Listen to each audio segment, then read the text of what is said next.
नमस्कार. मी आज तुमची मुलाखत घेणार आहे. तर चला आपण मुलाखतीला सुरुवात करूया. आपले नाव व आपण कुठून आलात? माझे नाव सौ राजश्री अनंतराव कुलकर्णी. सुरुवातीला मी लातूरच्या केशवराज प्राथमिक विद्यालयामध्ये होते. 1994 साली मी इथे आले. प्रश्न दुसरा, आपल्याला शिक्षक होण्यासाठी प्रेरणा कशी मिळाली?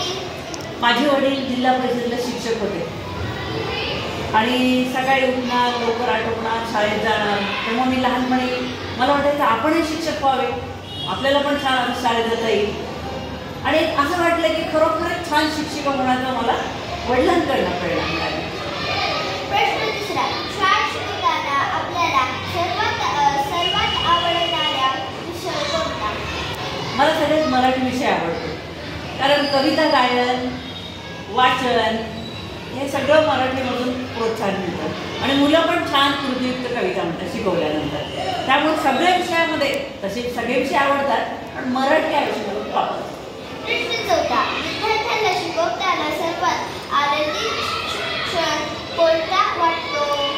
मी जेव्हा शिकवते तेव्हा मुलं रममाण होतात, गुंग होऊन ऐकतात. तेव्हा मला वाटतं खरंच आपला शिकवणं मुलांमध्ये सुधारले आणि मुलं खूप एकाग्रतेने ऐकतात. तेव्हा मला आनंदी क्षण वाटतो. प्रश्न पाचवा, मुलांकडून कधी काही नवीन शिकायला मिळाले का? हो, मुलं खूप छान छान, म्हणजे चित्रकला छान असतात मुलांच्या. मुलं कशामध्ये निपुण आहेत, अक्षर छान असतं मुलांचं. खरोखरच मुलांसारखं हा गुण मिळण्यासारखा आहे. मुलांमध्ये खूप गुण आहेत आणि ते आपण आत्मसात करायला पाहिजे असं सुद्धा आता वाटतं. म्हणजे एवढे छान मुलं आहेत. प्रश्न सहावा, विद्यार्थ्यांनी चांगलं शिकण्यासाठी सर्वात महत्त्वाची सवय कोणती? विद्यार्थ्यांनी चांगलं शिकवण्यासाठी अभ्यासामध्ये सातत्य ठेवायला पाहिजे, अभ्यास नियमित केला पाहिजे, वाचन लेखन आलं पाहिजे आणि दुसरी गोष्ट सांगितलेलं पाठांतर अवश्य करावं, कारण पाठांतरामुळे पुढे आपले स्मरणशक्ती जास्त वाढते. हा गुण विद्यार्थ्यांनी घ्यावा. प्रश्न सातवा, अभ्यास बरोबर खेळ किंवा कला यांचे महत्त्व काय आहे? आहे ना, नुसता अभ्यास उपयोगाचा नाही ना. अभ्याससोबत बाकीचे विषय मत पाहिजे. कलेमध्ये विशेष म्हणजे कला, प्रत्येक विद्यार्थ्यामध्ये कोणती कला आहे हे दडून बसलेलं असतं, तर एक कला यामध्ये बरोबर लक्षात येतं की हा याचा आवाज चांगला आहे, त्याची चित्रकला चांगली आहे, तो मैदानी खेळ छान खेळतो, तो वक्तृत्व चांगलं आहे, त्याचं नेतृत्व चांगलं आहे. हे सगळे असे गुण विद्यार्थ्यांमध्ये दिसून येतात. आपल्या मोकळ्या वेळेत काय करायला आवडते? मला की नाही मोकळ्या वेळामध्ये छान असं पुस्तक वाचावं असं वाटतं किंवा सुंदर अशी गाणी ऐकावीशी वाटतात, जुनी गाणी. गाण्यामध्ये मला खूप आवडण्यामध्ये चांगलं आहे. म्हणजे मला गाण्याची आवड असल्यामुळे गाणे मला आवडेल, पसंत करेल. प्रश्न नववा, आपला आदर्श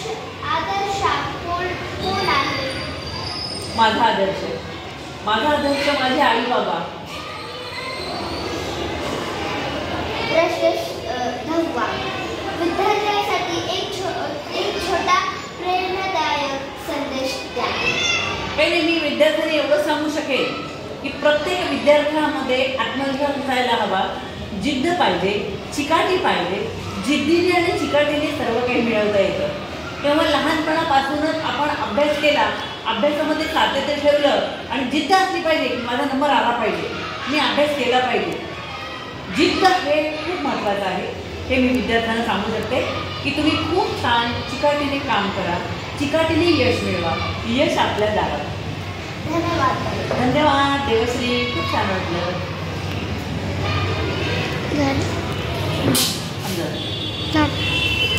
बघू द्या कधी जरी बघू द्या, नाही तर पुन्हा अजून हे नको ते नको. प्रश्न 10वा आणि प्रश्न 6वा म्हणायला नको होतं. थांब ना, तू सेव्ह केलं का?